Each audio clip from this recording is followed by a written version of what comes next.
Right. Some women have talked about in the space of high body counts, multiple partners, they talked about increasing sexual compatibility by having more experience, thus making them better partners for their future husbands and so on.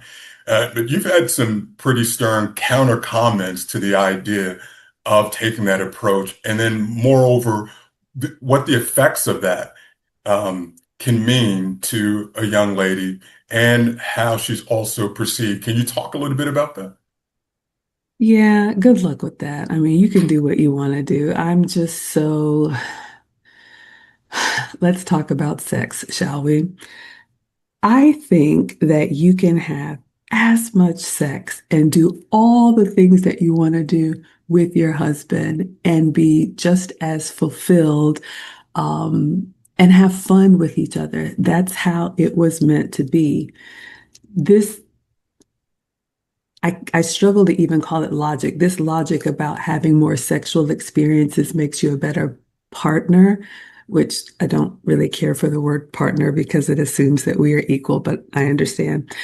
It doesn't make you a better woman to the man that you actually want. It's actually disgusting. Now, look, again, you can do whatever you want to, but when men choose us for life, they are not choosing us because we're going to knock their socks off. I think one of the beautiful things about being in a relationship is growing together and exploring each other and finding out what you like, what he likes, and it becomes special. If you ask most men, especially men who have options like Mr. President, he'll tell you it's all the same. What makes it different is the emotional connection and how I feel about this woman. So you all are out here just practicing and it's not helping you get the outcome that you want. Because if that were the case, then every OF model or every porn star would be snatched up left and right.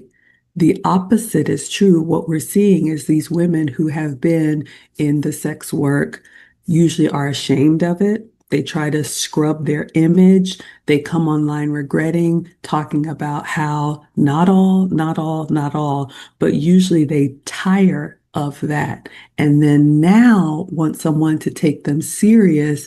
And a man is like, you've been available to everybody. What's special about that? I'm not saying you need to be a prude. I do have some students who are saving themselves towards marriage, and I think that's great. I believe in young marriage, but I don't agree with that at all. And I would just say, look at the women that have lived those lives. They're all, because of social media, we have access to it. Something tells me when they get my age, they're trying to rewrite history and now show up as a different version of themselves when you could have been that all along and had those secrets just between the two of you of all the fun things that you did together.